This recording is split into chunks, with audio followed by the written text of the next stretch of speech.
একা থাকাটা অনেকটা অভ্যাসের মতন।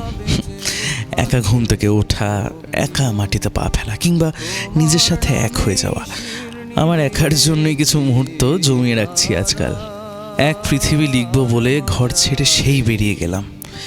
ঘর ছেড়ে সে ঘর বাঁধলাম গহন বনে, সঙ্গে শুধু কাগজ কলম।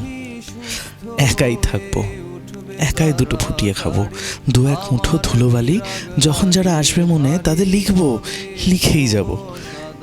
এক পৃথিবীর 100 রকম স্বপ্ন দেখার সাধ্য থাকবে যে রূপকথার, সে রূপকথা আমার একার।